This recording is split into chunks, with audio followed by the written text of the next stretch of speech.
Hey everyone, this is Eric Brennan from the RPM Podcast. When it comes to finding a company that fulfills all of your towing and vehicle transportation needs, look no further than Riggleman Towing. Riggleman Towing provides 24-hour services for both local and long-distance towing.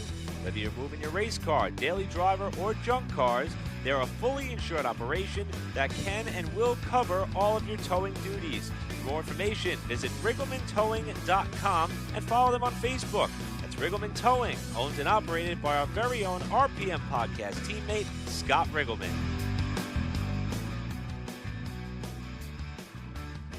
And here we are again, episode 150. Woo! Party! Of the RPM Podcast. It's 8:30 p.m. Monday night, September 16th, 2019. Wow, we started the show off with a shameless plug for Riggleman Towing. Look at that. I'm Scott Riggleman, Mr. Second Place down here in the Edge of Divorce Motorsports Studio in Manchester, New Jersey. My brother Timmy Riggleman, spotter for Neil Rutt in the blue 66 Sportsman car at Wall Stadium. Tim Riggleman is up in Farmingdale, New Jersey. How are you, Tim? Good. I've already learned one thing from what have we learned later on in the show if I don't forget about it. But yeah, you'll forget because you know our show. Nah, man, I'm already mad about it, so I'm ready to go with that. And Josh Matthews, former Turkey Derby consolation champion. He's down in his Waretown studios, and I should say Josh Matthews Family Studios in Waretown, New Jersey. Josh, how are you? I'm good. Well, apparently I hate my life so much that I have to bring everybody else down with me. At least that's what somebody else said. Josh, did you at least get a victory lane photo of that big win at Turkey Derby? Yeah. Yeah. John took it. Or was did Ace take it? I mean, it was 2014, so. Yeah. I do have that picture in for show and tell one day. I have it on a coffee mug. Oh, did you really? Yeah. Oh, man, you went all out for that consolation championship. Well, I knew I wasn't going to see it again. All right. Well, that's your homework assignment. Next week, we want to see the 8x10 glossy photo of your big win at Turkey Derby and the coffee mug. I can probably do the coffee mug. All right. Unfortunately, guys, we were off last week. I went away to Disney. I was back in time, but I was pretty tired on Monday, and by Tuesday, I don't know. I didn't hear from Tim. I didn't hear from Josh. I didn't hear from Josh. But I want to give you guys a little Disney tip. If there's ever a threat of a hurricane down in Florida, make plans to go to Disney, man, because we went there. We flew down there in the hurricane. It was, man, I tell you what, it was a rough plane ride. It was. We're in a hurricane. What do you want to be smooth? Yeah. Nancy complained a little bit that the plane was delayed like 20 minutes. She was talking to Bruce Cook on Messenger, and Bruce is like, "Hey, don't complain. You're flying through a hurricane. There's going to be a 20-minute delay, you know." But wait, man, I don't understand why you missed the show. It was definitely a bumpy flight down there. It was probably one of the most bumpiest flights I ever was. It was so bumpy, like we never were able to take off our seatbelt. And they never let us kind of like roam around the cabin and go to the bathroom and stuff. It was pretty bumpy, and it was pretty weird, like looking out the window and you can see the lightning and everything like that. You know, it was a pretty intense flight down. But, how many other people were on the plane besides you two? Was it full? It was about 3/4 full. Wow. Yeah, it was about three. We had the whole back row to ourselves. We always go up to what airline was it? Spirit? Yeah, Spirit out of Atlantic City. Yeah. Okay. It was a little bit of a rough flight down there, but it was worth it. We get down there, Disney's empty. I mean, empty. Everybody canceled plans. All the locals don't go because they're home securing their house or cleaning it up after the storm. We were able to walk right in all the rides. I mean, we went to Magic Kingdom, and we had the place to ourselves. That was Star Wars World. We first originally planned not to go over to Star Wars because it's so crowded. I mean, there's like a 10-hour wait to get on the rides and stuff like that. So Friday we went to Magic Kingdom, and like I said, there was nobody there. There was no line. So I said to Nancy, I said, "Hey, man, since it's so dead here, why don't we go to try Star Wars? We'll try to go there in the morning. We'll go over there. You know, it's Hollywood Studios." I said, "We'll go over there. If it's crowded, we'll leave. You know, we won't stay for it. Well, you know, Star Wars is just a section of Hollywood Studios, the park, you know, one corner of the park. So, I mean, if that section's crowded because of all the Star Wars people over there, we'll just go do the other part of the park, You know what I'm saying? It's not a wasted ticket or anything. And then we realized we're staying at a Disney resort down there. So when you stay at a Disney resort, they got something called magic hours. And what it is you're allowed in the park 2 hours before it opens. So the park opens at 9 a.m. We were able to go there at 7 a.m. And it's only for people staying in the resorts. So now there's really nobody there, you know. So just so you know, all the ride workers hate you. Yeah. just so, letting you know. So we went over there about 7:30 in the morning, and there was already lines at the gate. It was funny because we walked right by them because we're staying in a resort, and all the people in line were dressed like freaking Star Wars people and stuff. You know what I'm saying? It was kind of weird, you know. So we walked right in, and we went to do it. I was even messaging my brother like 8:30 in the morning. We're hanging out in that bar.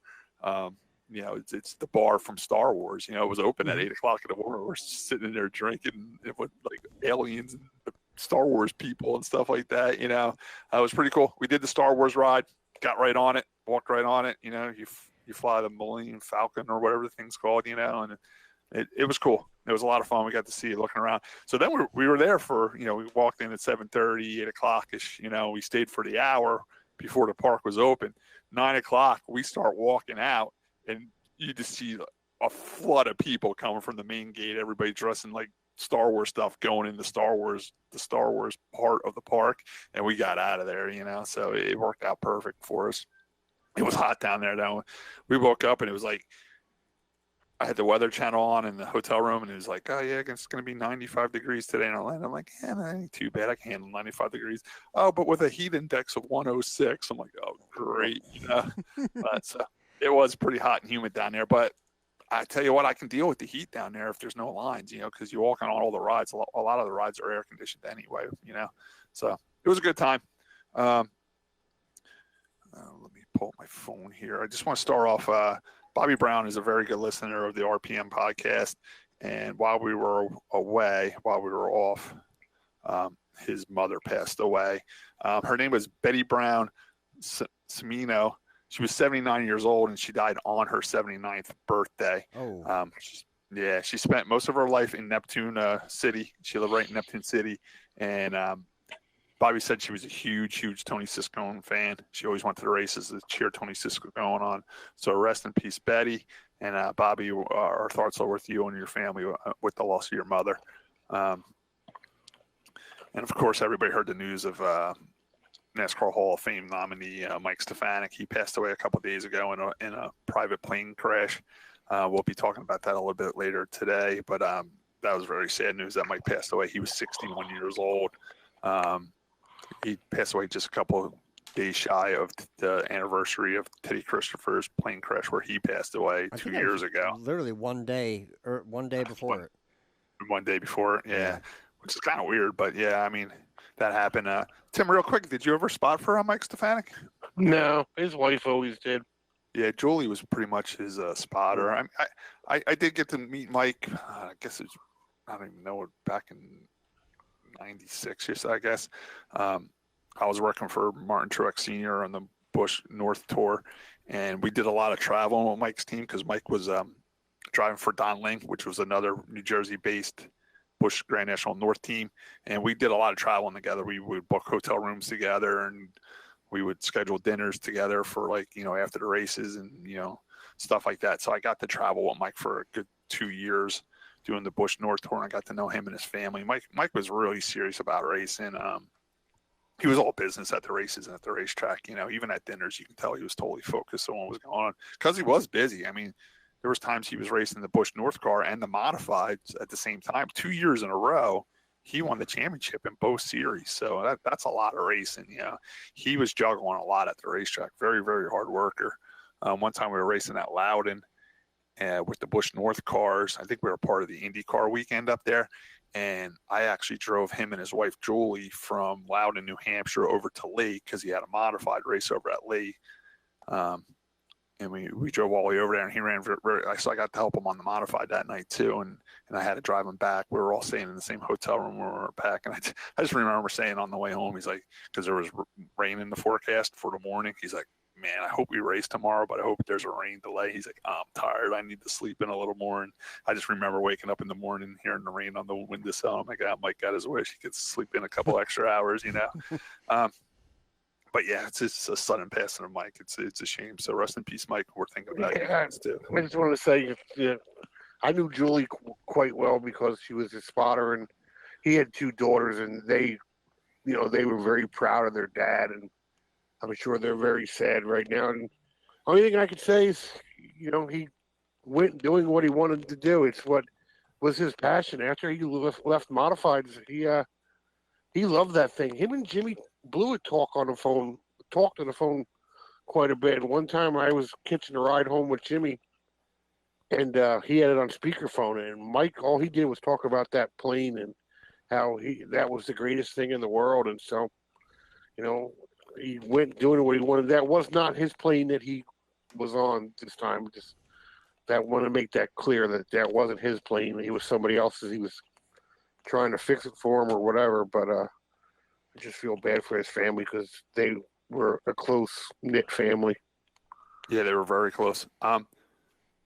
Also, he would videotape a lot of times when he was in flight with those little planes. Yeah. I just want everybody to know it wasn't like a regular plane. He flew like those ultralight type planes. They're basically go-karts with wings. And the one he did fly, not the one he passed away in, but he did have his own plane. He did build it himself, and he would like GoPro a lot of his flights, and they are on YouTube. He would fly over racetracks. He would fly over like gravel pits he worked at.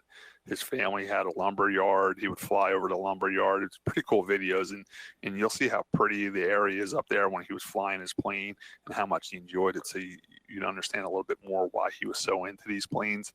And it replaced racing. He retired from racing. He was looking for a new hobby, so he got into these planes, and he loved doing it. Unfortunately, he passed away doing it. It sounds like the motor failed or quit on him while he was flying, and he was trying to land it and didn't quite make it.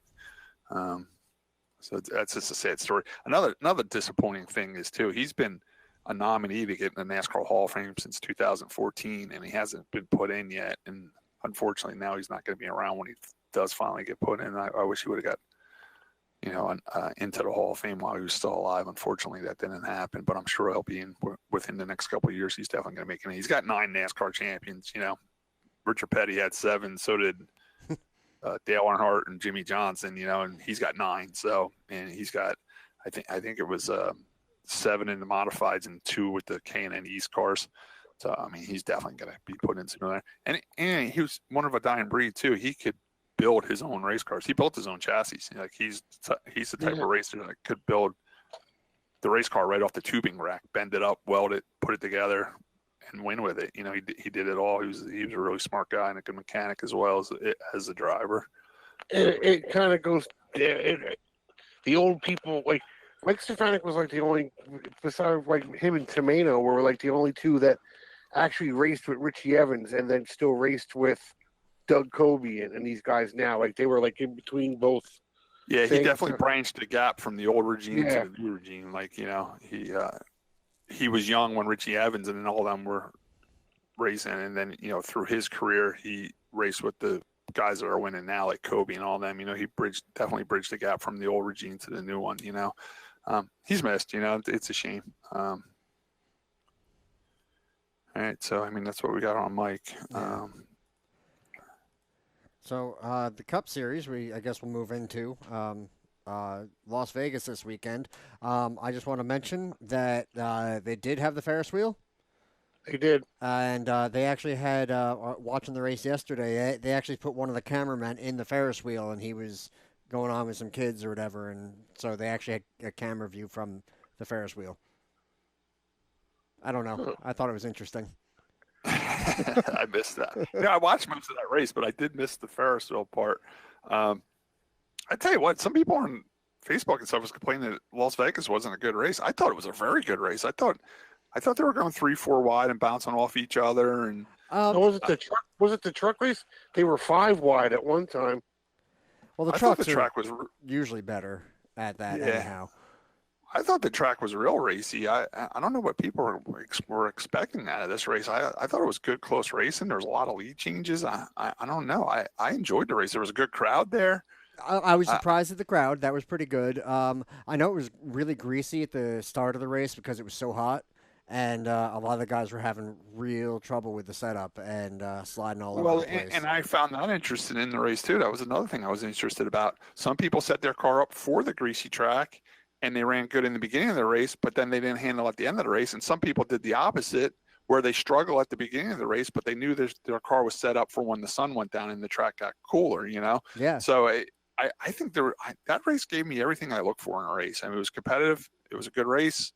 And there was a lot of strategy involved. And even towards the end, it kind of got down to a little bit of fuel mileage too, So, I mean, I like the race, and, there were some problems with lap traffic where people, would run into some lap cars. Mm-hmm.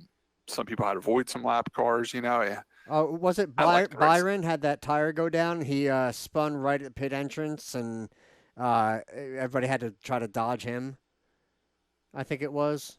He had a left rear go down. I'm not sure about that. Yeah, I think it was Byron. It's nothing. There was a few tires cut in the race that may cause problems. I mean, it sent Kurt Busch into the wall real hard. He got a right front flat or left front flat, and he got down on a splitter and couldn't turn the car and went straight into the wall. Yeah, that was a pretty hard lick.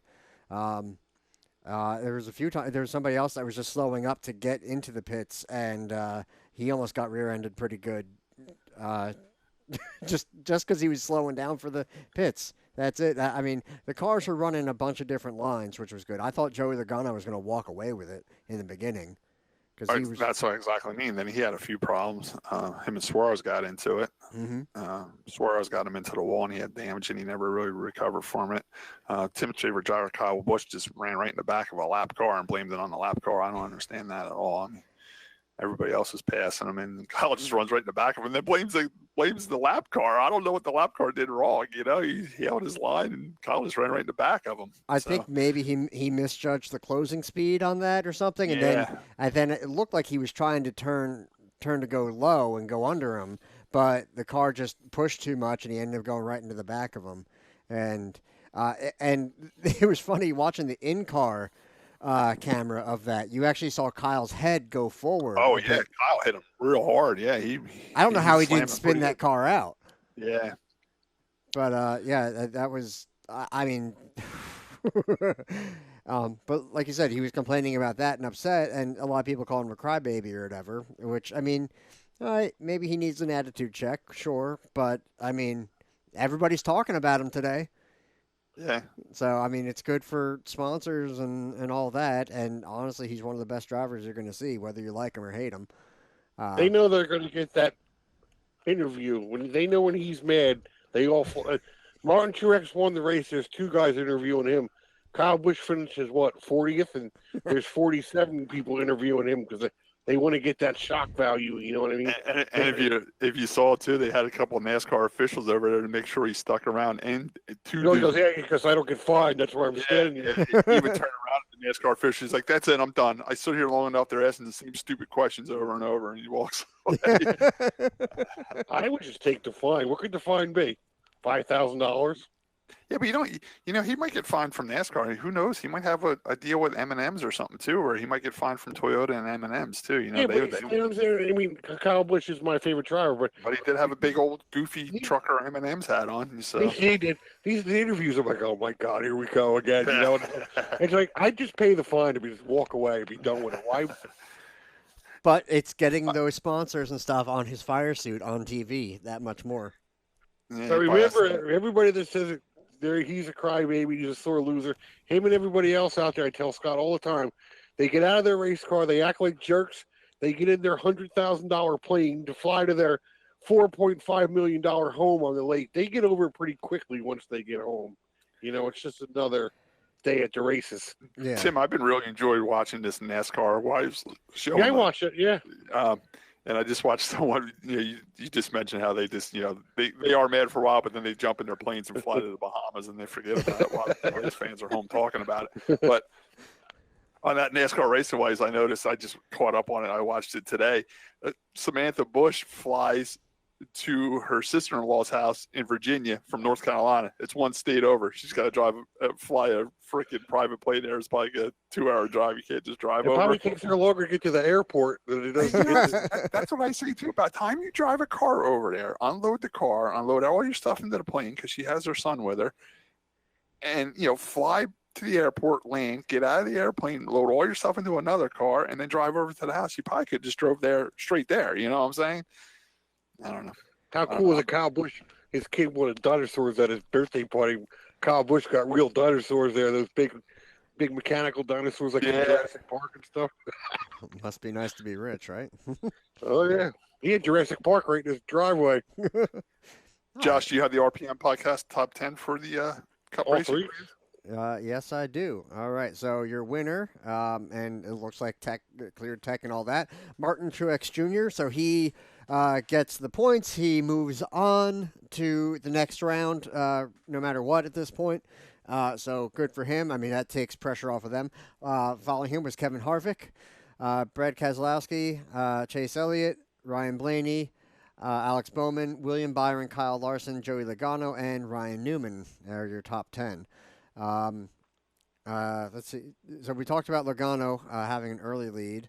I didn't see much of Larson throughout the night. He kind of just hung there. He did okay. I know Chase Elliott was a little bit in the way, and who else was in the way at one point? I think Ryan Blaney. Truex was a little annoyed because he was trying to get around Blaney, and he just wasn't giving him room.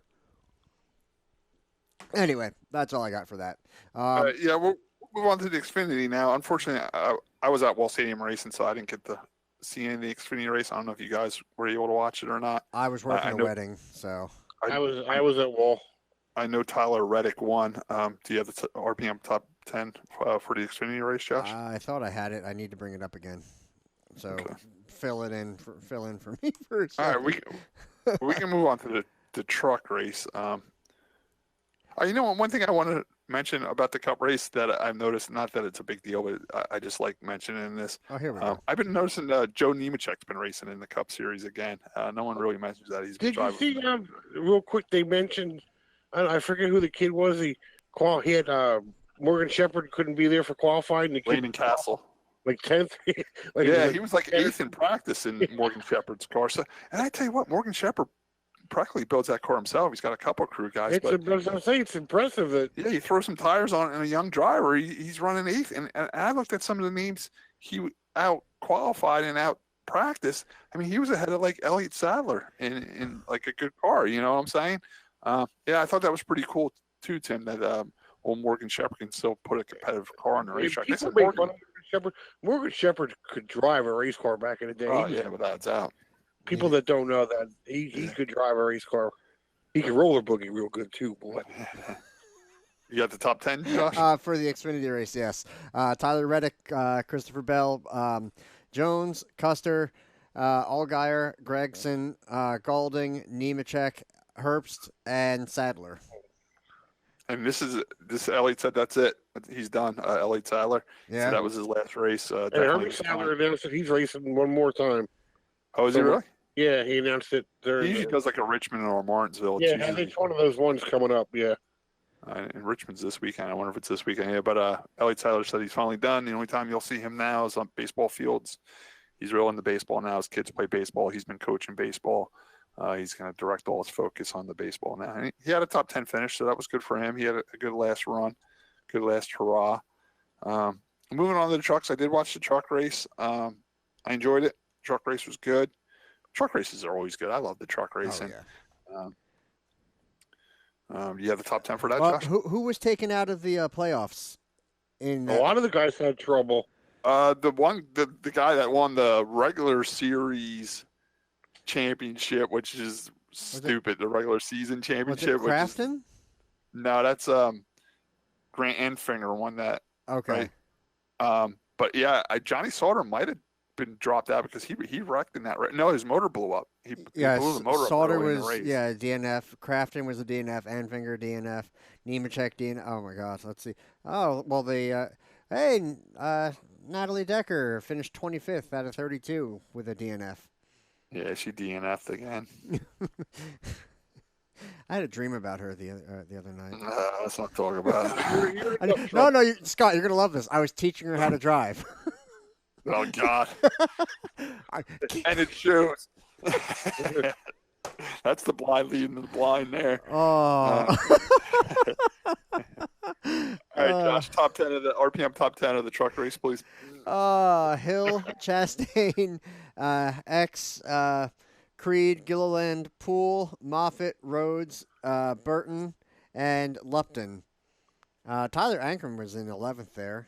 We already mentioned. Our buddy Spencer Davis, he was in that race too, but he had some tire rub or something like that and had a pit. Did you see where he finished in that race? He finished 18th, just ahead of Stuart Friesen. Okay. I think Angela Rock was in there. there. About that race was those two team trucks hitting that same piece of debris blew the oil pans off the bottom of them when they caught on fire. Really? I didn't see that. Yeah, I think they were Thor Motorsports trucks. I tell you what, when I watch truck races, there's 3 trucks I root for. Of course, Spencer Davis, because he was on our show with us, and Spencer's a good friend of Timmy's, so I always pay attention to what Spencer's doing here in the truck races. Stuart Friesen, of course, because he's a Northeast modified dirt driver, and we know Stuart a little bit. I've been to a couple races with him as well, so I always pay attention to what he does. And I follow Ross Chastain because our buddy Phil Gould, who's been on the show with us a couple times, he's the crew chief for him, and I used to race with him at Wall Stadium. So they're the 3 trucks I pull for, and I'm glad that Ross Chastain finished second. I'm really hoping that Phil and that team make it down to Miami for championship weekend because, like I said before, me and Nancy are going to be there for that race, and we would love to celebrate with them with the championship after that race. So I'm really pulling for those trucks. You better bring the wheelchair with you for Nancy. Yeah. Did you see that, Josh? I had a wheeler out of Food and Wine at Epcot, a wheelchair. No. Every time we go to Food and Wine, we always have, she indulges a little too much, and we got to find a wheelchair, and I got a wheelchair out into the parking lot. Is that why she didn't race Saturday night? Yeah, no, it was back at Disney. No, she was just sick Saturday. She woke up Saturday morning real sick. Nancy can't walk because she had too many drinks. Scott's walking out of there with 7 different cheeses from 7 different places in the world stuffed in his pockets. So. No, I tell you what, just so people know what we're talking about, when we were in Disney, we went to Epcot. It's Food and Wine right now in Epcot. And Epcot has all the countries on the one side of the park, and they have, of course, food and wine from all these different countries. So you walk through the different countries and you get food and wine. It's perfect for me because Nancy loves wine. I love food, but I can't eat a lot. But they just give you like a small little, like a little French fry boat that we get it, just a little serving, like a taste. That, or is it all part of like ordeal? Yeah. So the first one we went to was a new one that was there. It was called College. It was from College Game Day. From ESPN, the show College Game Day. They had like a barbecue one there, and I got like this corned beef hash, and it was over top of like these homemade potato chips, and like a barbecue sauce on it. That was the best one I had. Another one I look forward to is in America. They have lobster rolls on those hot dog buns we like, Tim. It looks like a little loaf of bread. I had a lobster roll, and it was very good in America. And then it's always the last stop in the way we walk is Hawaii. Hawaii is the last country you go through, and I always look forward going. And people laugh at me because they have all this. Hawaii is a country. Well, it's a state. I don't know why Hawaii has their own one there, but the Hawaii has their own thing there. And there were no hamburgers in America. No, America had like a brisket, like okay, like a brisket sandwich, and it might have been a burger, like a brisket slider or something was like a little burger brisket sandwich, and the lobster roll, and they had like American beers and American wines there, and the other couple we were with, Jason, the husband, he didn't drink the wine. You can also get beer flights all the way around too. Okay. He was drinking the beer, and he liked the beer the best at America. It was Orlando Blonde. That's what it's called, like blonde beer, and from Orlando. And I did take a sip of it. It was good. But on the very last one was Hawaii, and I always look forward to that one. Here you are. You can eat any type of food, Mexican, Japanese, whatever. I wait till we get Hawaii because they have Spam, and it's like it's a Spam hash, like corned beef hash, but instead of corned beef, it's Spam. So it's potatoes and peppers and onions and Spam in it with like the sauce on it. It's so good. I look forward to it at the end. By then, everybody's drunk and can't eat no more. I'm like, I gotta get my Spam. I gotta get the Spam. So, you like Spam, Josh? Can I plead the fifth? Why ashamed of your spam loving? Spam's like riding a Spam's like riding on a moped. Everybody loves to ride a moped, but you don't want your friends to see you on a moped. It's like Spam's the same thing. Everybody likes the taste of it, but no one wants to admit that they eat it. It's better than them little hot dogs packed in that jelly. They're disgusting. That Vienna sausages, I can't eat them either. Oh, Tim, talking about food. Oh, really? Yeah, go ahead. I forgot. I forgot this because it was something I did last week. I had to go tow a car from Bensalem, Pennsylvania, down by Philadelphia, and I stopped in at McDonald's to get oatmeal. Oatmeal is one of the things I can eat on this diet, even though it does have a little bit of sugar in it. It should be against the law for McDonald's to sell oatmeal, first of all. Oatmeal with fruit. I really go crazy. I go into McDonald's get an oatmeal with fruit. So I stop at an oatmeal at McDonald's to get my oatmeal with fruit, and I see a big sign up for Shamrock Shakes. I'm like, how's there Shamrock Shakes this time of the year? You know what I'm saying? But what it is, it's the Eagles' favorite shake. So in the Philadelphia area right now, they're selling Shamrock Shakes because they're agreeing like the Eagles, and all the Eagles fans, all the Eagles players, they were allowed to choose a dessert for McDonald's to sell in the Philadelphia area for the Philadelphia Eagles fans, and they chose the Shamrock Shake so we're limited time offer right now. You can go to McDonald's in the Philadelphia area and get a Shamrock Shake now. Well, I finally found one reason to at least like accept the Eagles. Yeah, that's the only thing that only good thing that come out of football or the Eagles. You can have Shamrock Shakes all football season. I can see people like Hot Pockets taking a Shamrock Shake and putting vodka in it, and they're all drunk at the, I'm sure. at the football game. Actually, I'll tell you when here's a little camping tip for Scott. If you have some like hot chocolate at night around the campfire, peppermint schnapps makes it mint hot chocolate. And you get a little like Christmas one, yeah. Yeah, you get a little liquor in there too. So I mean, it's a good mix. All right, so we're done with the trucks and everything. We're moving on to Indy. Well, real quick, Formula One. There's really nothing going on. The next race is going to be Singapore. That'll be the night race. That's going to be this coming weekend, the 22nd, at 8:10 in the morning. Yippee! But it's a cool race because it's at night and I don't know. I like watching it. It's not necessarily the best race that they have, but it's like the only one, or is it one? The only or one of two night races they have. So it's really cool to watch. IndyCar, their next race is going to be also this weekend. This is going to be for the championship, final race of the season at Laguna Seca, and the most interesting thing going on is that they're going to be doing their first on-track test of the new aeroscreen. And it looks like it's going to be Scott Dixon and Will Power have been selected to take part in a full-day session for that. I don't know if it's going to be on during the race, but it's going to be on for, I guess, practice and maybe qualifying. So they're probably just doing to make sure the visibility is good and all that stuff. It doesn't fog up, it doesn't chip up, or get sandblasted and hard to see through. I tell you what, Josh, I bought a brand new shield for my Simpson Bandit helmet. I've been racing dirt with the same helmet, and it was getting hard to see through. So this week I ordered a new shield.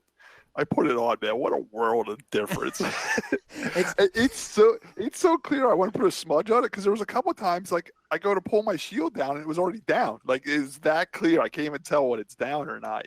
What a difference. I kind of similar. I bought a new pair of work, like safety glasses, but they're polarized and tinted or whatever. So, and I've just been wearing this other pair for, I don't know, a year or two.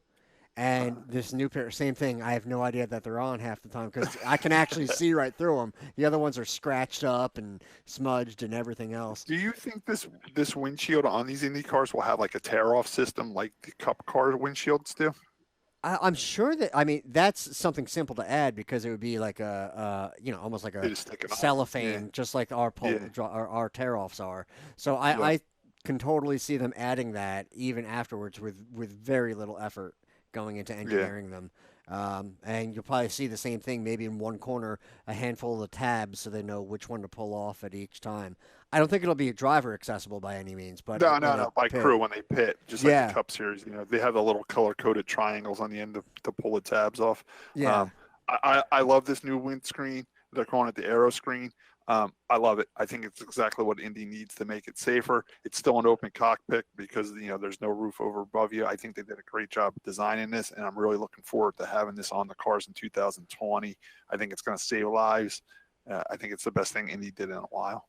Yeah, they finally did something in the right direction, unlike 98% of their decisions, it seems. Now they're saying that the design encompasses the entire cockpit, and it's a ballistic aeroscreen anchored by a titanium framework. So it looks kind of like a halo windshield combination, which I mean, the halo's been good. I don't know if you guys caught that F2 race, was it? The one car hit the sausage curb and went flipping up through the air, landed on the halo on the wall, and took out part of the fence. Now, do you think if this windscreen or aeroscreen works good in IndyCar, that Formula One might add it to their halo? Yes, I believe if Formula One sees it, or especially we've seen, I think it was Grosjean actually had. I mean, the halo did its job. But a piece of carbon fiber from another car kind of got hung up in the side, and he had to reach with his arm to push it out. I've seen that. So, if this would prevent that, where because otherwise you do have these two big holes where stuff can still come in. Yeah. I think Formula One wouldn't be too ashamed or too prideful to go with it if it works. I mean, you're just making it a bit safer. That's all you're doing. Right. Yeah. And I'm all for it. Like you said, add some tear-offs or something, and you'll be all set. I don't know. What do you think they do when they race in the rain on the road courses? That's a good question. Whether or not you can adapt a windshield wiper or something like that, I'm not sure. I think they're just going to square it with like a Rain-X because it's like it's a small surface and it's on it's a round surface. I think the water would beat off it pretty easily. I mean, you're comparing this to what were they doing before? It was on their visors. So were they reaching? Were they reaching up with their hands? I mean, I know I've taken a rag during a snow enduro, but. I don't think. Yeah, I think the Rain-X would be a good solution. Let it beat up and run off, and it'll be fine. Okay. I'm anxious to see it. I hope it works well. I mean, they had to do something. They had to do something. People were getting killed. It's too dangerous to be open like that anymore. It's stupid to be open like that anymore. I think this is a perfect solution, and I'm really looking forward to it. All right, we good on Indy? Ready to move to local? Yeah, I think so. Moving right along. Real quick, I before we get to local, I just want to talk about something I did. I know I keep going back to my Disney story, but on the ride home, the plane ride home, I wanted to read a book. Yes, every once in a while I read a book. So I also listen to Michael Waltrip's Unfiltered podcast, and he's been promoting that he's had a movie. He's having a movie come out. He had a book out. It's called Blink of an Eye. The movie was coming out September 12th. Nancy's like, well, I read that book. It's on my Kindle if you want to read it on the way home. So it was on the Kindle already. So I read the book on the way home. It's a great book. Awesome book. It's pretty much his career, but it's really based mostly on what Dale Sr. hiring him at DEI. Dale Sr. pumping him up, say, you're going to win in my equipment. You're going to win. You're going to win. You're going to win. Talked about Dale Earnhardt's friendship and Michael Waltrip's friendship. A lot of people couldn't believe they were good friends because they're such opposite people. And the blink of the eye thing is how quick he went from how happy he was to win his first race and being the Daytona 500 in his first attempt driving for Dale Earnhardt Incorporated. And the blink of the eye thing is, of course, he didn't stay happy long because then he found out Dale passed away. So I read the book on the way home, September 12th. It was released nationwide. It was in 800 theaters, and it was only one night only, one showing, one night only.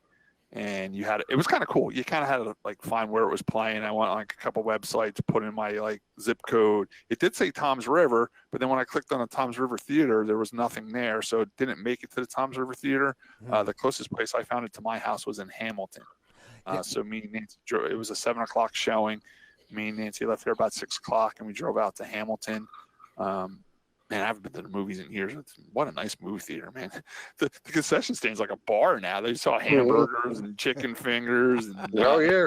$45 probably. Yeah. I haven't got that bill yet because we got there about 5:07 and there was a line. Nancy's like, I'll get the food and go get seats. And I gave her my credit card and she walked in with a big tray of food. So why did you give her the credit card? Well, she bought the tickets. You can buy tickets online now. She paid for the tickets, so I bought the concessions. I'm sure she did better than me, though. But anyway, we got to the movie theater. Like I said, it was a one-time only, 800 theaters across the country, one showing. It was a 7:00 showing. There was about 30 to 40 people in the theater watching the movie. I did see Art Seeger in there, Tim. You remember Art Seeger? He ran Street Stocks with Dad. He did come up and introduce himself to me. I remember him from when he raced with Dad. Art also did a lot of ARCA racing. He raced in the ARCA series. He was a former football player. He's a Toms River resident. So I got to talk a little bit of racing with him. We actually walked out into the parking lot with him and his wife, and we talked racing for a while. It was good to see him there. He also did some Busch North racing back in the day as well. Art's been around for a long time. It was a great movie.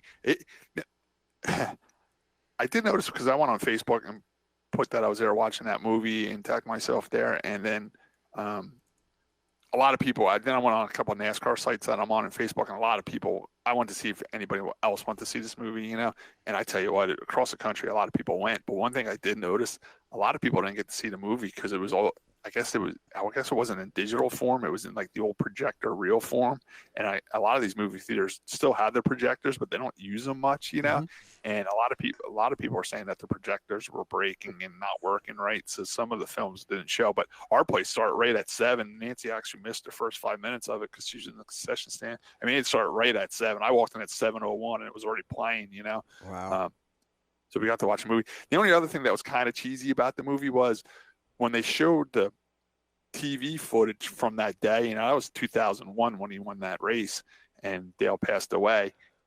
You can just tell the quality of TV, how it's gotten so much better since 2001, because when they would show it wasn't really a movie. It was a documentary. It was very similar to like a 30 for 30 ESPN movie, So when they would interview like Ty Norris from DEI or Dale Jr. or Michael Waltrip, present day film, it was crystal clear on the screen. But then when they went back to the 2001 Daytona 500, it was all like pixelated and stuff like that. So I've seen some people complaining about that. But what are you going to do? You can only touch it up so much. You know what I'm saying? Especially on film. Yeah, especially on film. But I enjoyed it. Great movie, man. And the real cool thing about it, they had a lot of home video of like Dale Sr. and Michael Waltrip on vacation on Dale Sr.'s property that we never get to see, out on the boat Sunday Money. They did a whole thing on there and stuff like that. And like, you just got a whole different behind the scenes look at Dale Sr. and Michael Waltrip. One of the funny things was, Dale Sr. always invited Michael Waltrip and his wife Buffy at the time to go fishing with him on the boat, But then Michael Waltrip found it weird that he would never invite him to go hunting. It was like he was his fishing buddy, but he wasn't his hunting buddy. So he said to Dale, he's like, you always invite me to go fishing, but you never take me hunting. He's like, well, I can't figure out a way to get Buffy into a bikini in the middle of the woods. So pretty much he took Michael Waltrip fishing because his wife looked good in a bikini on the boat, you know what I'm saying? So I thought that was pretty funny, Oh, it was a lot of stories like that, and you got to see the inside of that boat Sunday Money, and it was that boat just sold not that long ago, within a year. I tell you what, it was a nice boat, but there again, we're 2019 now. This is back in 2020 years ago almost. It's like it was high tech back then, but now we look at it was like VCRs and big TVs and stuff like that. Now you look at like regular phones and stuff like that on the wall and stuff like that. So it was still probably better than my 14-foot aluminum dinghy. But no, it was definitely cool, and he talked about the story how Dale Sr. bought DEI and how he just went down to Napa and said, "Listen, I want to go cup racing with the third car. You guys are going to sponsor it. Michael Waltrip's going to race it, and we're going to win." and that happened. It's just a great story. I don't know what their plan with the film is now. I'm sure it's going to be released on DVD, or they're going to play it on Fox or something like that, because I know Fox had something to do with it, because like all the footage was from Fox, and there was like a big Fox TV channel presence in the movie. I know Monster Energy also had something to do with it, because when they were interviewing Michael, he had a Monster Energy shirt on. He was sitting in front of a Monster Energy race car. Gotta love product placement. Yeah, it was definitely product placement there. But it was great. I'm sure it's going to be on TV or out on a DVD or on demand or something like that. But if you do see it, it's called Blink of an Eye. Definitely take to 2 hours to watch it. It was really, really good movie. Another movie that's coming out, me and Josh were just talking about it a little bit before that I'm looking forward to. It's called Ford versus Ferrari. It's coming out in November. It's going to have Christian Bale and Matt Damon in it. It's two pretty prominent actors, so it's not a low-dollar film. It's a big-dollar film. Me and Josh were talking about it before. It's, I guess back in the day, Henry Ford was trying to buy Ferrari, and in the very last minute, Enzo Ferrari backed out of the deal and didn't sell it to Henry Ford. So Henry Ford was pretty mad about it. So what he did was, one of the big things that Enzo Ferrari loved to do was win the 24 Hours of Le Mans, and Henry Ford just put a full-blown effort into building a Ford to beat the Ferrari there. And from what I know, they won it like 3 times, but Josh said it took him a couple of years to do it, and that's when Ford came out with that Ford GT40 car. And they did win the race a few times, beating Enzo Ferrari with his Ferrari equipment. So that movie's coming out soon. It's another racing movie I'm looking forward to seeing. Yeah, I think it'll be good. I know I mentioned it off air, but the Grand Tour, which is the reboot of Top Gear with the original British hosts, they did a nice little documentary segment on that same thing. But I mean, that was probably 20 minutes versus you're looking at probably an hour and a half movie. So it'll probably go into much more detail. But it's a really interesting story. And it's kind of, I think it's got it all. It's kind of like why I think there's not really that many good racing movies, because the drama writes itself in the real world of racing. Like, you can't manufacture it the same way. So they always have to throw a love story in, or this or that. Right. They need to remake Stroke Race. That's what they need to do. That would be a good movie to update and do over again. I could see it working. But, yeah, I definitely see it working. But at the same time, you go into a race like, oh, who's going to win the championship, or this guy's doing that, and then the rivalries that happen in real life. You have so much drama there, and it's so unpredictable. It's hard to make a good racing movie, I think, just because racing has its own stories and everything else going on. Well, I don't think they'll do that with this. It'll probably be like a documentary too. I mean, it's something that already happened, and they're just retelling the story. Well, that's what I'm saying. It was real. It was real life. That's right. What so it has that kind of vengeance part to it. It has that drama built in. And then you have the action of the race. Especially if they do any recreations or use the old footage of Le Mans and all that. I think it'll be. I think it's going to be great. But then again, I also thought that old IndyCar kart movie was good. Or was that Driven? Yeah. I kind of like that movie. I don't know. I like any racing movie. I really do. My favorite part was when they were... Do you like Elvis's movie? What's out Elvis when he was a race car driver? I never saw that one. I always wanted to Elvis, you got to win this race. Oh, I'm going to win this race. He's out there driving big old Ford Torino, hair all perfect. Get out and take his helmet off. Hair's all perfect. I think it's called Speedway. Speedway. Yeah, I'll put that on my list. I got a few others.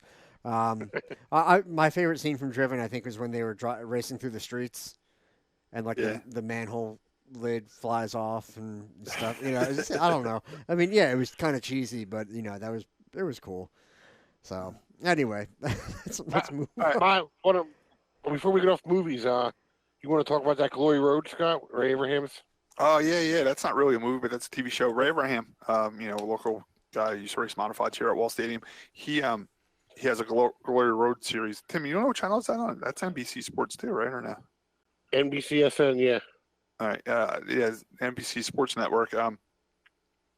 Ray Abrahams has a show called Glory Road. He did a cool one. It caught my eye and my interest because what it was he talked about the modified drivers that made it from the modified division to the Cup division, and he had a lot of old footage of old modified racing.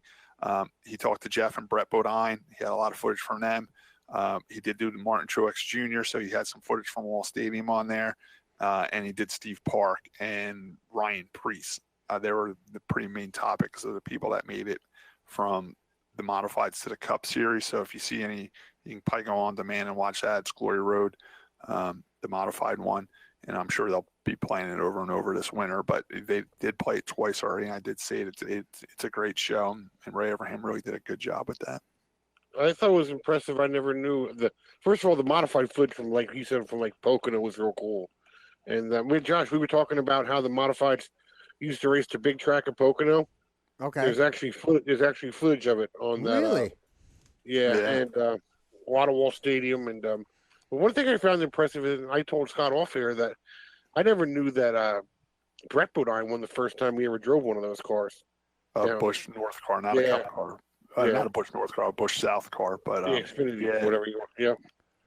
His brother Jeff was slated to drive the car, and for some reason he going to drive it, so they put Brett in. Brett was actually working in the fab shop for Hendrick Motorsports, and they put Brett in the car, and Brett won his first time out, and that kind of launched his career down there. Oh, did you guys see that the hockey player from the Vegas Golden Knights that they put in the car with Burton? He did ride along with Jeff Burton. Yeah. Kind of stupid. It was, but at the same time, because he was like, oh, it's steeper than I thought. And then he dropped back way, way, way behind the field on that pace lap and then just gunned it and went around. And the guy's like, holy crap. So they get a taste of it. That and how hot it was in the car, because that's still, it's not air conditioned. And he's surprised how much he was sweating in there. They had those big, stupid, open-face helmets on. They looked so big on them, didn't they? Oh, yeah. Yeah, it looks terrible. But then I also wonder, like, God forbid they actually, something blows and he hits the wall or something. I don't know.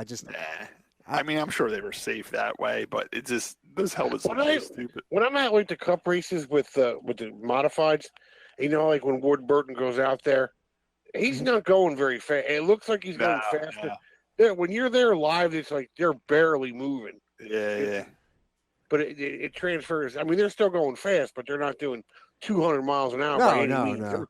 They're lucky if they're doing 100. Well, it's like when I was doing the ride-alongs for the Rusty Wallace experience or whatever. I mean, I would take them out there and I would pick it up. I mean, I wouldn't try to wreck or nothing. I wasn't pushing the edge, but you move pretty quick.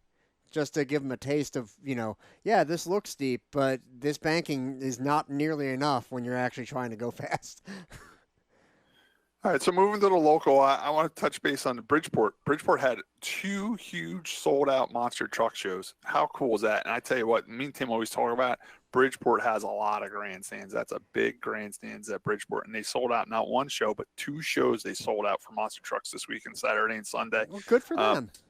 Yeah, it was real good for them. Unfortunately, the last race, the last run, the one monster truck went off track, took down a telephone pole. It took down a bunch of fence in front of the grandstands. Luckily, the truck did stay out of the grandstands and no one was injured. The driver wasn't injured. It did look scary, I'm not going to lie. It looked scary, but the people in the grandstands loved it, so it was turned into part of the show. Unfortunately, I'm sure it's going to cost Bridgeport some money to replace that telephone pole and all that fencing. I was glad to see a packed house down there. Josh, I wonder why it was so packed. Did they have like the big name monster trucks down there? I didn't see the list of the trucks. You know what? I know why it was busy because Dan Thomas was there with RC2U Racing for both days. Facebook, he had a good turnout down there too. He said it was very popular. His little RC cars down there. So good for him. I mean, it's so cool to see a local short track like that have 2 sellout crowds like that. It's really got to help them in the long run. I think they stole a handful of fans from Wall for that because it's a special event, So I'm not gonna, look, people, especially if you got kids, of course you want to take them to see monster. I mean, when's the last time you've seen a racetrack on our air go on Facebook and say, "Don't even try to come here, buy a walk-up ticket. We are completely sold out." I don't think I've ever seen that, to be honest. I mean, Turkey Derby is probably the closest we get. That and the Mod Tour. But do you know how much of the ticket was to get in for that? Yeah, I have no idea. I didn't check. I should have done my research. I just hope. I mean, they already had 2 shows; they were sold out. I just hope Bridgeport doesn't make the mistake like a lot of tracks do. Oh, well, now we'll have 4 shows and sell all 4 of them. No, it doesn't work that way. Just stick to your 2 sold out shows and go with that. You know what I'm saying? Like, don't flood it. Or if you're gonna do it, do like one in the spring, one in the fall. Or something like that. Right. Spread it apart. Don't put them back to back, or that way you can spread it out. Get people as they're heading into spring and all that, and get them as they're heading into winter. Go on Facebook, go on YouTube. Put Bridgeport Monster Truck in there, Google it, whatever, and check it out, man. It was pretty scary, that film, but it. He snapped that pole pretty darn good. Oh yeah, it was funny. People were cheering at first, and then they realized, oh, that ain't supposed to happen. And everybody's like, oh my god, I hope the guy's all right, man. They better check on But at first, everybody's cheering, and then all of a sudden they're like, oh. I think they're a bit lucky the pole fell the way it did too. Right. After, I mean, I'm not questioning their safety or whatever. I mean, you are talking about a monster truck. These heavy vehicles crashing through stuff. So, I mean, there are limits. I mean, Bridgeport, Scott, you and I have both raced there. I think it's a nice facility. I don't question their safety or anything like that. But it was a scary incident. But I think the fans are more like, hey, throw a burning tire into us. Yeehaw. I don't know. It did look scary, but again, the monster trucks are all equipped with these remote kill switches. So there's a guy that's in control when he sees the truck going not where it's supposed to. He hits a button that kills the motor. I mean, it'll still have some momentum and it'll roll or whatever. But I know they hit that kill switch as soon as that truck started going into towards over that wall there and into that. And fence. another thing why I want our race fans to watch this video, this is the perfect reason why they don't want you up by the fence at a racetrack. This is the rule. Don't stand by the fence at a racetrack, and this is why. So please take a look at it and check it out, and you'll see why these racetracks yell at you when you stand down by the fence. Yeah. So yeah, great news for Bridgeport. I'm glad that the show worked out. I'm glad, I'm sure they made more than enough money to do those repairs with those grandstands being sold out. So hopefully they'll do it again. I'd love to see Wall do another monster truck show and another enduro. That was a big flop the last time they did it, wasn't it? Yeah, but they didn't have that good of trucks there. I'm telling you, it all comes down to what trucks you have there is what the show is. If you get some of the Monster Jam names, yes, it does help. But I also liked when they would combine some of the events. Like, remember they did that? They had that stunt show. In between, so they had the 4-cylinder enduro and the 8-cylinder enduro, and in between they would have like quad races, and they had a guy jump a car. And crashes. I mean, they had Benny the Bomb there. Remember Benny the Bomb blew himself up? Me and Scott were lucky enough that we were kids. They actually had Joey Chitwood throw a show there. They were I think Chitwood was there. There was that picture of him in the office. It was just pretty much a skeleton of the old Joey Chitwood throw show. That was Tim Chitwood, the brother. Yeah. It wasn't. I mean, when me and Tim were kids, the Joey Chitwood throw show was so huge. It was like they had like corporate sponsors. They had Coca-Cola, Mr. Pibb. They had Chevrolet had all the cars. It was a professional operation. It's scaled way down since then. Yeah. But now, no, you're right. I love those thrill shows. Joey Chitwood Thrill Show used to do all the wrecks for the TV show Chips. Yep. Okay. Now I was just it's amazing that I got to see Benny the Bomb at Wall because I saw him for many years at Englishtown at Raceway Park. And there was a girl I dated many years ago. Her mom used to see Benny the Bomb do his thing, and she's like, "Wait, you sure it was Benny the Bomb? Like I saw him when I was young. Like, so he's been doing this. Like, you sure it's not Gallagher too? You Yeah. sure it's the original Benny the Bomb?" But she had trouble. She's like, the guy has to be 80-something years old, and yeah, he is. And he's still blowing himself up, and you can still hear him, his voice kind of quivering after each explosion. So to go back to what you were saying about Sunday, they used to do pretty good with when the factory stocks and the demo derbies on Sunday. That was a good show. Yeah. That worked. People came for that. yeah, I just want to do some more enduros. It's something I can, almost afford to do. Anyway, over winter, I'll help you out, Josh. We'll get that thing ready for dirt. Okay. All right. Talking about enduros, let's going into the Biffle story. Biffle got black flagged at the 24-hour of Lemons, which is basically a road course enduro. He got black flagged for scaring somebody, but that's all I heard of the story. Did you hear anything more of the story, Josh? I want to go 3 wide or something and scare somebody and they complained, or what happened? What I'm going to do is I'm going to put a word out to Aaron Lineman. I meant to do that right away, and I just I was slacking. Anyway, so so Biffle, like his tweet was, had a great battle with the leader. He was a bit faster. After 20 plus years, I got black flagged for scaring someone. Yes, in a race, someone got scared. I scare myself every lap. I apologize to all the racers if I personally scared you at some point. And I mean, it's a bit tongue in cheek, but I'm going to talk to Aaron and see if I can find out the specifics of it. But did he make somebody uncomfortable that they had to check up or something like that? I don't know. It just doesn't make sense to me. I know that they don't like contact. They're really against contact, which kind of bugs me because I like a little, fender rubbing and a little, a couple taps here and there. But, not to wreck anybody, but it's racing, Scott. You know how it is. Yeah. So I'll see what I can find out on that. But that's funny. You're going to black flag Greg Biffle for probably just racing hard is my best guess. Right. I don't want to speculate too much, but I'm going to guess he. I'm with you, Josh. That's exactly what I'm thinking too. Raced a little harder than the casual guy at a 24-hour Lemons can handle. Yeah. All right, moving to Wall Stadium Saturday night. It was just 4 divisions, which I like. I think 4 divisions is the perfect number for a Saturday night show over there. It gets us done by 9:30, 10 o'clock, and it's still plenty of racing for everybody to watch. Car counts were a little down, but it is this time of the year where car counts are a little down. Fan count was a little down. And don't forget, part of that might have been from Bridgeport alone. You talk about families and kids. And... Yeah, a lot of people might have headed down to Bridgeport for the big monster truck show, and you see something a little bit different. But it's this time of the year. The shore crowd's gone. It's after Labor Day. We don't have the shore people strolling in off the boardwalk to come watch us race. We're down to basically the local hardcore racers that are there now. Which was fun night racing. The fan, it was still better than it was. Yeah, the crowd was still decent, but it wasn't as packed as it's been. But through all it's still better than the average was last year. Right. Yeah. Tim's right. The count is still up, but I'm just mentioning that it's down since August. You know what I'm saying? We lost the shore crowd now. Now we're back to the local race fans. It's a good night of racing though. A lot of good racing. Tim got the spot for Neil Rutt in the sportsman race. Unfortunately, that's the first time I seen Neil wreck that car. Tim, did you see what happened? There was something.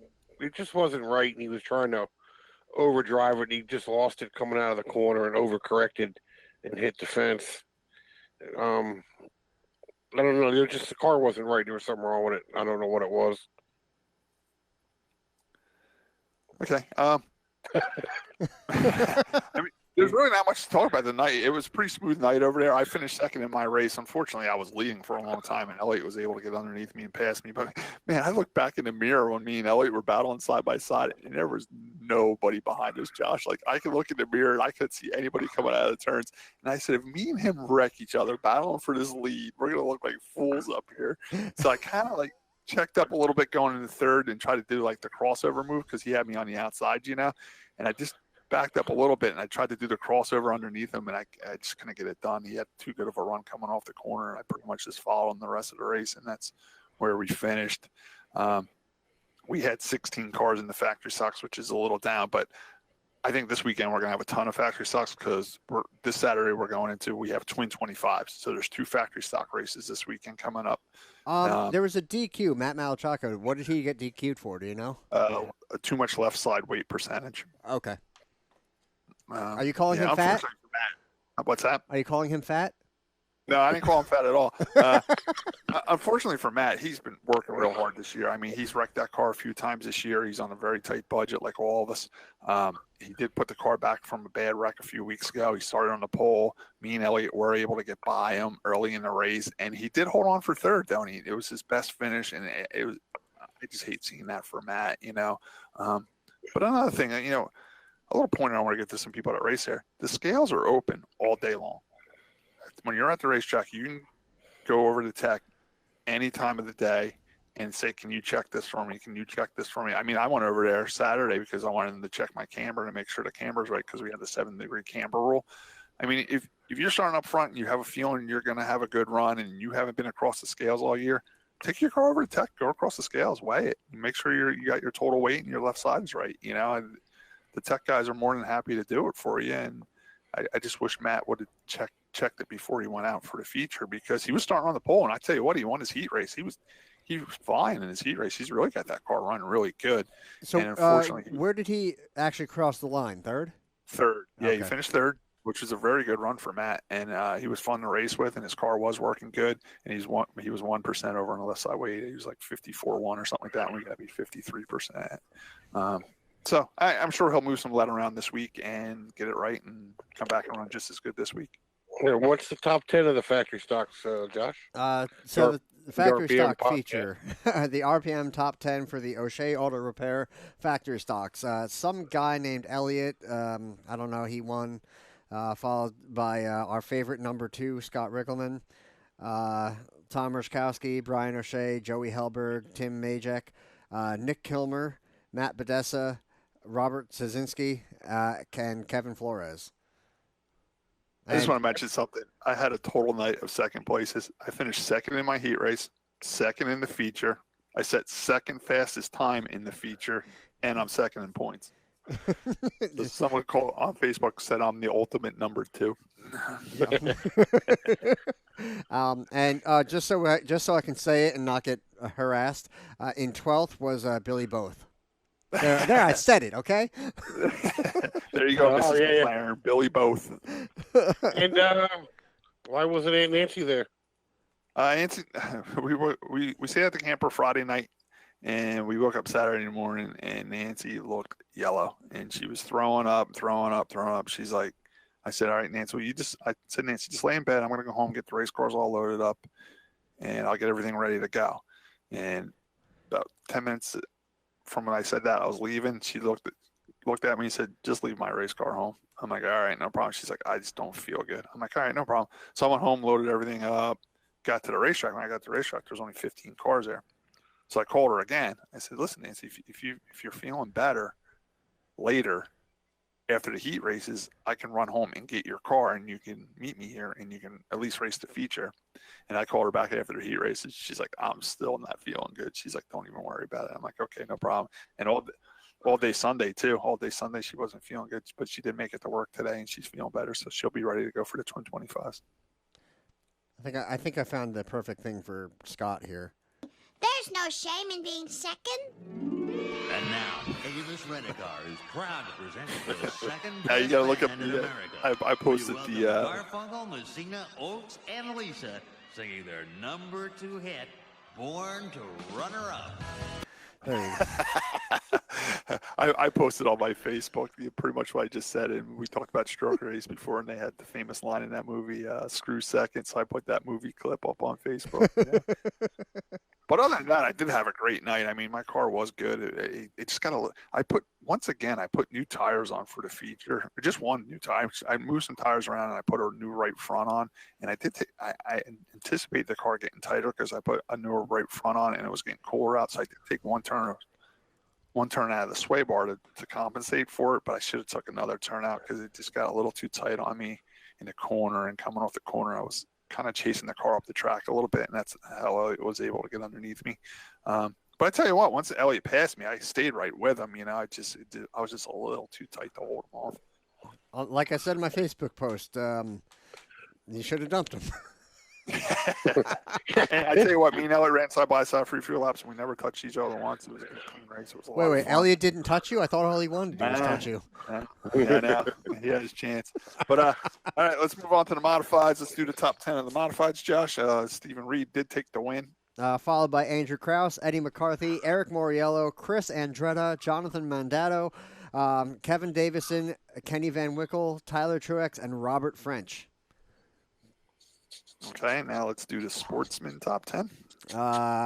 So coming in first was the yellow flag, followed by Jonathan Loray, Tommy Martino, Carson Giant Tommaso, Jake Nelke, Roland DiMartino, Kyle Sisko, Neil Rutt III, Thomas Stanionis, Michael Rising, and the DQs were Eric Moriello and Jarrett Giant Tommaso.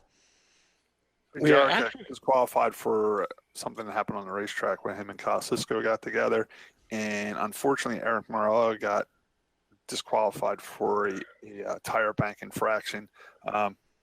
You know, Shannon Maggio normally drives that car. From what I heard, Shannon Maggio's wife was sick and in the hospital, so Shannon was there with her. Not 100% sure on that, but that's what was being said in the pits. So Shannon did the right thing and went and took care of his wife at the hospital. While Eric jumped into the car. And at Wall Stadium, we have a tire bank system, and the tire bank goes with the driver. So Eric drove the car, but the tires were still in Shannon Maggio's name in the bank. But Eric could have simply just took those tires over there and put them in his bank, like started his own bank. You know what I'm saying? Yeah. Like I told you the week before, I had a chance to race this week with a very competitive race car. It was actually Jeff Lane's car, the 24 that Eric Lane just won with, but Eric didn't want me using his tires because he wants to save them for when he comes back. So the deal was I could drive the car, but unfortunately I would have had to buy 4 tires and start my own tire bank, and the tires were $580, and it just wasn't worth it for me for one race. If Eric wasn't going to be available for 2 or 3 weeks and I could have used my tires up, I would have did it. I would have spent the money for at least 2 races. It would have been worth it, but not just for one, you know. Just a quick question, Scott. After you used them, and let's say he was going to come back the next week, could he pay you for them and then later on enter those in his tire bank as a one-time used set? Yeah. I mean, just like Josh, if you came back and raced this weekend, I can give you a set of tires and you just put them in the Josh Matthews bank. You know what I'm saying? Okay. Because now they're out of my bank going into your bank, and you're still using them. So, and they're not bringing. Tire bank. Get rid of that tire bank. I tell you what, the tire bank works good in the factory stocks. I like the 1 tire a week deal. You know, it does work good. But I like trying to, kind of put a cap on the spending to an extent. But I just want to make it clear that Eric didn't have to go buy tires. He could have took Shannon Maggio's tires and put them in Eric Mario's name, and just used them that week. You know what I'm saying? But unfortunately, they didn't do that. They thought the tires, they were pitted right next to me. They actually parked in Aunt Nancy's spot, and so they were right next to me, and they thought the tire bank just stayed with the car, so they didn't think nothing of it, unfortunately. Okay. It was so cool seeing Eric back in the sportsman division, and he got the win. He actually drove that car really well to win that race. Yeah. He outdrove that other guy. Yeah, that's just a shame, but a rule's a rule, you know what I'm saying? It's no different than if I have a problem one night and I have to jump into Nancy's car, I can't run her tires. I got to take my tires off my car and put them on her car, Okay. And what was that happened? That happened to Jimmy that one night. He came back from he drove Cecily's car. New Hampshire. Right? He drove Cecily's backup car and he won. And they told him he didn't win because of the tire bank. They didn't tell him that before he got out there. They told him after he won. So divisions were there. Josh had the 4 cylinders. Yeah. So I wanted to talk about the sportsman race a little bit. Okay. They get a lot of slack for a lot of yellows. They did have a lot of yellows this week, but most of them were racing incidents. It wasn't like they got to learn how to race better.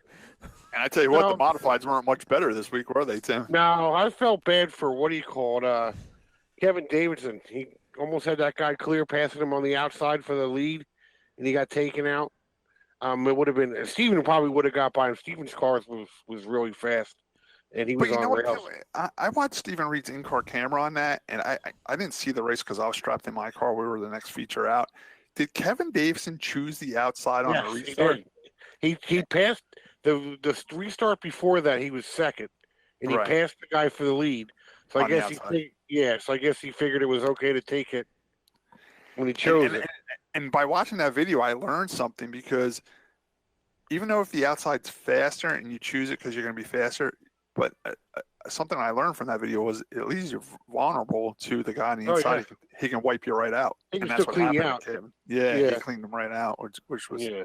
which sucked. Would have been interesting because Kevin was fast. I'm pretty sure Steven would have got around him eventually, but that was a good race. The modified race was good. It was a little long.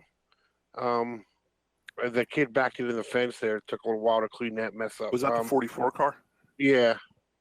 And Ron And then- Freese took blame for that wreck. Ron said he had something breaking on his car. He didn't know if he had a tire going down or a shock broke or something. He said he came out of the corner and the thing got real loose on him. He had to lift out of the car to save it. When he lifted out of it, he got run over by the 44. Did they take him away in the ambulance? Not that I know Ron of. Freese? No. Okay. I guess he's okay. And then the sportsman race. You said they got to stop crashing. They got to start respecting each other out there, Josh. It's more of a respect issue. Yeah.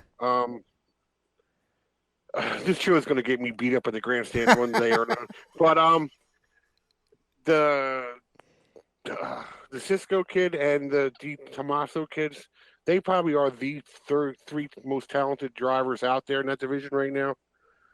They got to just. If I was on the radio with them, I'll put it this way. If I was on the radio with any of the three of them, I would have told them patience a little bit more patience. They're just now. Those two race teams have been going at it all year. I think it's time for them just to call a truce. They're really just tearing up race car stuff, and it's a shame. I really wish they would just, I don't know, meet up Ivy League one night and have dinner with each other and just talk it out and be like, we got to stop wrecking cars. You know, it's getting crazy. Maybe they have tried that. I know both families. I know the Ciscos. I know I've raced with Charlie D for many years. I like both of them. I like both families, and I just hate them seeing them tearing up race cars like this. It's a shame, and I just wish they could work it out and stop doing it. It's bad for the teams because you're costing money. Mm-hmm. It's bad for the show because you're bringing out more yellows and longer yellows. And I think the fans kind of liked them. There really was a few fans in there that are kind of like the Bowman Gray type excitement. You know what I'm saying? A lot of the racing that happened between those guys this weekend, I think some of it was racing incidents taken as he wrecked him. I don't think he tried to wreck him on that time on the front stretch. It looked to me on the front stretch that But the problem is when you're going tooth and nail with the same guy all year long, Yeah. it doesn't matter if it's a mistake or not. Once you Oh, tap that I other know. person, they lose their brain. You know what I'm saying? I Like, spotted for Jimmy Blue at Wall Stadium. I know it's always you know, it's just. I think some of the stuff Saturday could have been avoided. Some of it could have not been avoided. You know, they did it. Maybe they learned from their lesson. I don't know. Well, we mentioned this off the air, and I said whether you meant to or not, whether it was an accident or not, you still wrecked them. I did not mean to send Longo into the sand barrels. Scott that was debates practice. that, but I that didn't. was practice, Josh. I didn't mean to do it, but I still did it. That is my fault, and I got to own that. So, yeah, it's. Stuff happens and it sucks, but you got to own it. And didn't one of them go after somebody and take themselves out or something? It got real ugly there, and both cars ended up tore up. And I think the other brother even got involved in the back straightaway when the other brother hit the wall. So it's like three good race cars, three talented race teams. Their cars were wrecked, And for a while they're. I don't know what the points are now, but for a while they were all battling for the championship, and now they're taking themselves out of it. You know what I'm saying? I don't know. I really wish they could just get over what their beef is with each other and just go racing. You know what I'm saying? That's right. I know the track has talked to them too about it, and it hasn't gotten better.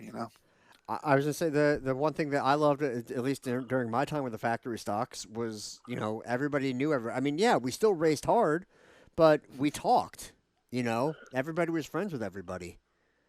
And like I said, I know both those families, and I know they're both hardworking families, and I know Brian Sisko builds his own race cars and everything like that, but he's not a millionaire. And I know Charlie D's not a millionaire either. I know it's costing those guys a ton of money wrecking these race cars, and I just hate seeing it. Hopefully this is the last episode with these three racers, and it gets better from here. I hope so. Oh, was Jerry there on Saturday? Tony? Yeah. No, Jerry wasn't there. He went drag racing. Okay. Well, I know he had a accident on his boat. Was it a week or so ago? He's fine from that. I think he's going to come down for the Twins. He's just picking and choosing this year what races he comes to. Okay. I think he took a Corvette out to Maple Grove to do some drag racing this year. But Jerry did get burned on his boat, right? The motor caught fire when he was working on it. He said like a fuel vapor explosion, and it's second oh, God. second degree burns on his arms or something like that, and his face, and I mean, I see it on his Facebook too. Did you see he put on there that he said, "How do you call your customer and tell them that their 79 grand Torino or something got rear-ended?" Oh no, it was an Impala. It was like a 1970 Impala got rear-ended on a test drive. Oh. It's not his month, man. I know, he's having a tough time. But we love Jerry. Hopefully we'll see him this weekend for the Twin 25. So, that happens more than you think with those old cars. They always seem to get wrecked when the mechanics got it out on a test drive or something. Yeah. I mean, Charlie Kramer had it one time. He had cars parked in front of his building, and overnight a drunk came in and wiped like 12 cars out in front of, a drunk driver ran into 12 cars in his parking lot. Yeah, that's weird because he's on the inside of that curve. Yeah, now the guy was coming from the other direction, just went straight into his parking lot, wiped out a bunch of cars. All right, Josh. Four cylinders. Right? Yeah, four-cylinder feature. Brian Osborne, who needs a bleep machine. Potty mouth Brian Osborne. Potty mouth Brian Osborne. That's right. I didn't hear. That's not his fault. That's just junkyard mouth. We all have that. We all grew up with the junkyard. We all say that. I didn't hear the interview. Did you hear it? You were in the grandstand. Oh yeah, I heard it. He said, like, what was he saying? Like, what happened? He said he never. Well, you have to say it. Mentioned his mom in Victory Lane. So not only did he say the F word, it was because he was talking about his mother. So. Well, what did he say? Just say F word. Don't say that. Yeah. I never effing thank my mom in Victory Lane. Oh, okay. Oh my God. Hour 20. That's where I got to find That'll it. Give John something to do there. Did he win the race by like 7 seconds or something like that? He ran a really good race. That actually race was probably the best of the night. Next to you and Elliott, check it out. But it was a good race. He got out front first, and the 66. And there's one other car that's really fast. It's a single-digit number car. I don't remember who it was. They were having trouble with the lap traffic. Greg McGowan, the flagger, was really working. He did a hell of a job keeping the lap traffic where they had to be. It was almost like they had a pretty good full field. There was a lot of those. So it was almost like an enduro out there because they didn't go yellow. And once he got through the traffic, he was gone. He definitely had a good car. The other two just couldn't get to the traffic as quick. But then the time that they did, he was checked out. Wow. All right, guys. I guess that pretty much wraps up the local section. I didn't do the top 10 yet. We talked about Brian and his cursing, and that was it. Brian Osborne, that's right. All right, so potty mouth Brian Osborne with the win. Alonzo Morales, Neil Rutt III, Ricky Williams, Jeff Loesch, Mike Lavery, Nicole Rosano, Doug Ashford, Ian Ashford, and Darian McLaren. So while we're talking about four cylinders, real quick, New Egypt Speedway, our buddy that Josh stuffed into the sand barrel as a turkey to Rob Longo. He was safe from Josh over at New Egypt. He won the 4-cylinder race over at New Egypt Speedway. Right? I was just pulling up the New. New Egypt results. And somebody, there was RPM podcast stickers spotted at New Egypt, wasn't there?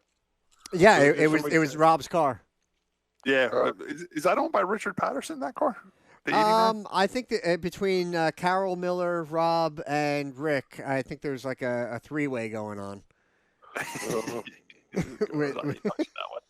All right, Josh, it's almost 10 The o'clock. I want to be three-way, home by good 10 time. o'clock. Can you do the RPM podcast top 10 for New Egypt Speedway? Okay, so I don't know what division this is, but it's the first feature that they listed. So Brian Spencer with the win. That's street stocks, I think. Okay. Then we have Rich Meller, Larry Drake, Dwayne Nixon, Heidi Hedden, Gary Houston, Greg Shepsis, Brad Schall, Al Cheney, and Eric Degler. That's your top 10 for That's that. not street stocks. I'm not sure what that division is. Let me close that. And then, okay, I'm going to guess this is your modifieds, or sport, because there's 24 of them.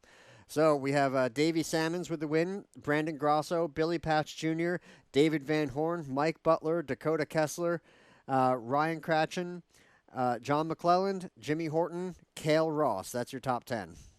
Yeah, it's the modifieds. That's great. Good to hear Cody Kessler's name in there. That's a good run for Cody in the modifieds. Yeah. And then we're going to get to, I'm pretty sure is the, oh, wow. All right, so let's see. We have Bobby Halsworth, Ryan Heim, Sammy March Jr., Johnny Bangs, Matt Miller, Ryan Simmons, Joe Toth, Anthony Tramontana, John Meyer, and Steve Hicks. That's the sportsman. Okay. And they don't have anything for the 4-cylinders. Oh, God. Yeah, they didn't upload it. Shame on you, New Egypt.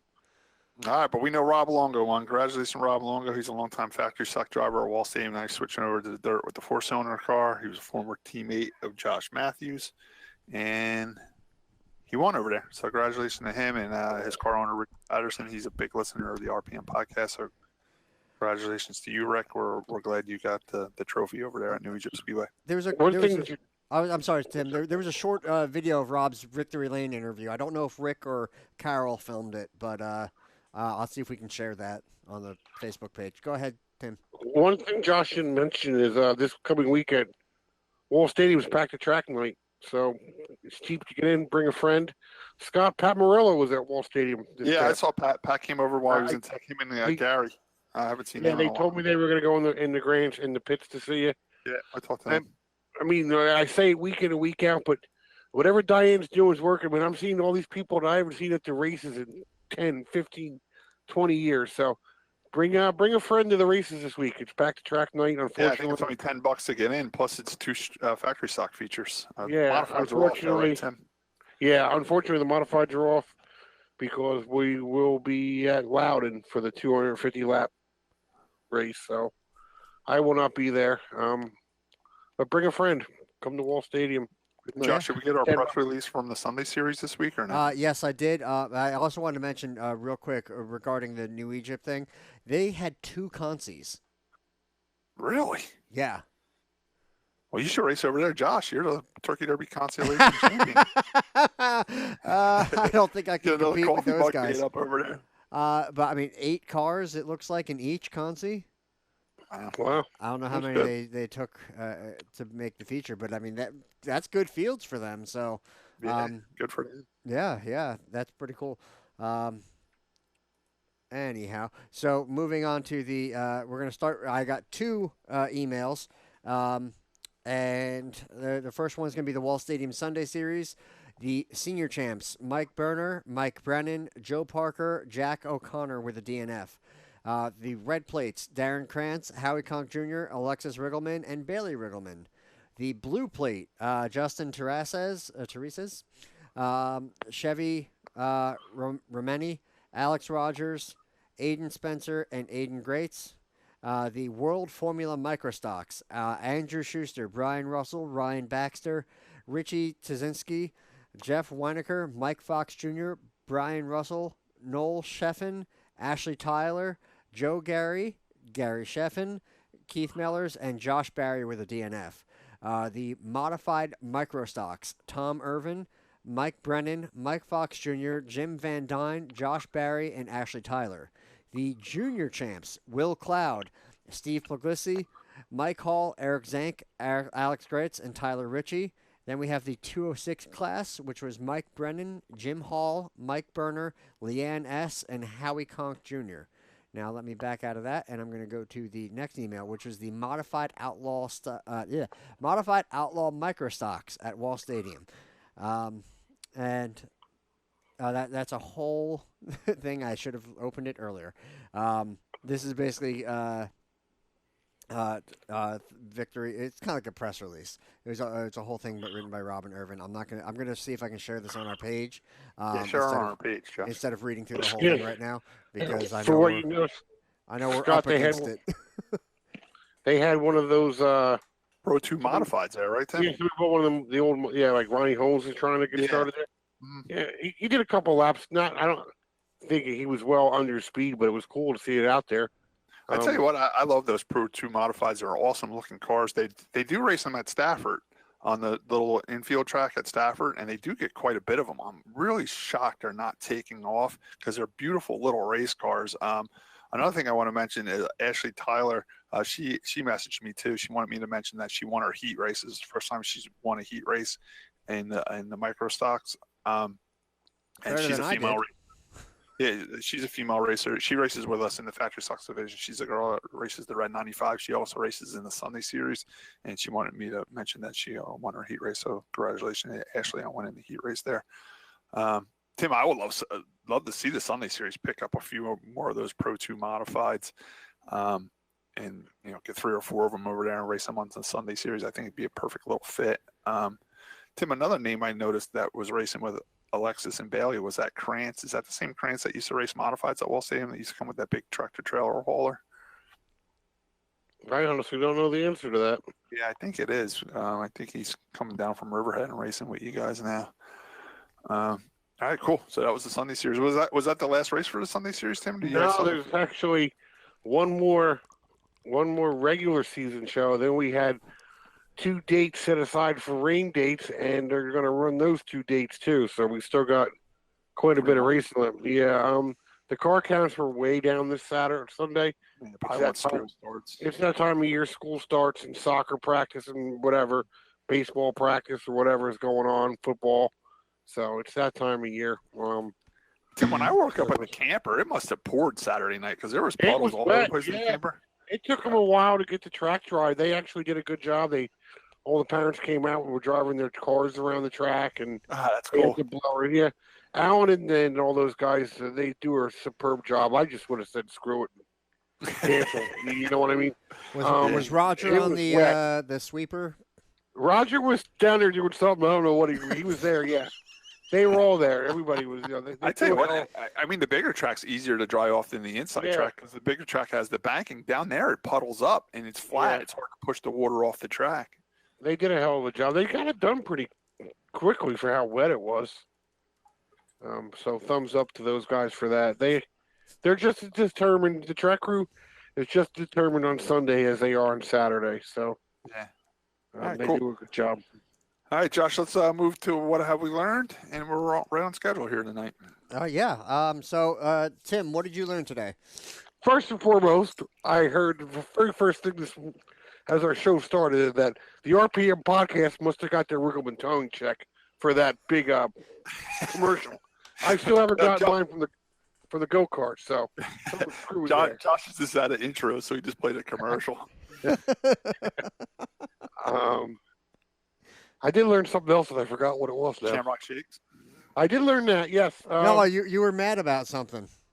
I was joking around and thinking about Scott I was mad about.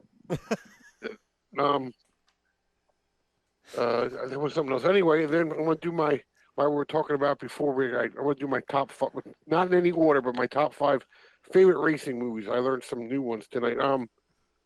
With Stroker Race, of course, 6-pack. Greased Lightning is probably my favorite. Last American Hero. Did you ever see that one? Junior Johnson's story. Yeah, that's the one they they buy the Sam Arts 00 car and race all over the place. Yeah. And then That's I what guess Bo Bridges, right? Or Jeff yeah, Bridges? Jeff Bridges and Gary Busey. Yeah. I like that one too. And I guess Elvis. I got to put Elvis in there for 5. No Days of Thunder. Yeah. I tell you what, Days of Thunder is ready for a remake too. We just joked a little bit how Stroke Race they need a remake. I think both of them are about ready for. They're remake, making that second Top Gun now, so you got to keep Tom Cruise and bring him back. Are they actually making that? I've heard about that for a long time. Yeah, they actually started filming. Well, I saw a trailer for it. You got to throw in. I don't mind the what do you call it movie, the last one they put out with the funny guys in it. The funny movie. Talladega Nights. Yeah, that's funny. That's funny though. No, it's not. It was a funny movie. The product placement parts are funny in that.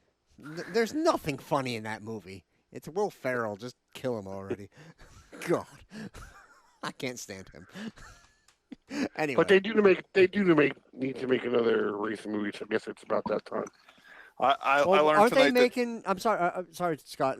Aren't they making a show or a movie that's supposed to be kind of teasing on NASCAR, and NASCAR or somebody wasn't happy about it? Do you guys see that article? No. I'll see if I can bring it up real quick. Anyway, Scott, what did you learn today? I learned Tim's going to get beat up in the grandstands. I learned that I don't know. He said he was getting beat up in the grandstands for saying something. So I said the show eventually was going to get me beat up. I didn't say anything bad tonight. I learned Josh has a coffee mug for his big Conti win at Turkey Derby. I want to see that mug. You will. I promise. And he has a big 8x10 glossy picture of his Conti win. That I don't have, but okay. I might be able to do better, but. So you went straight for the mug, you didn't get the picture? I got a question for you. You both race car drivers. Former. When is it enough is enough that you don't come down for your victory lane in a heat race?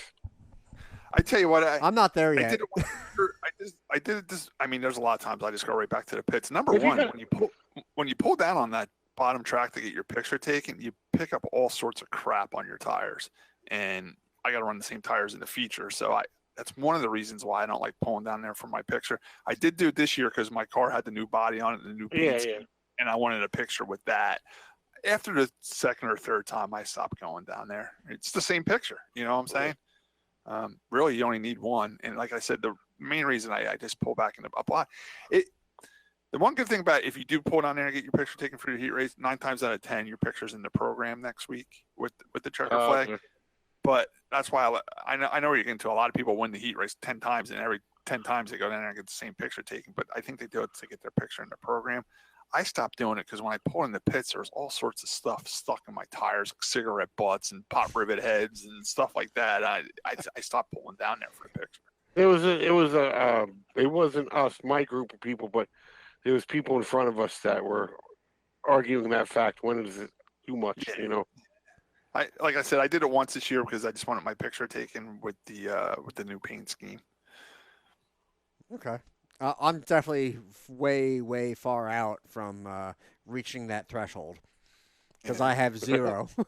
I have a Conti. I don't have a heat race. So. The only thing I think of is like sometimes people pull down there and they get all excited and they don't take their helmet off, so they might win another heat race and be like, all right, now I want my picture down there without my helmet on, or the flag might have been blown the wrong way and the picture didn't come out that good, so they want another picture. I one time I seen a guy get out of his car for that heat race picture like he wanted to feature.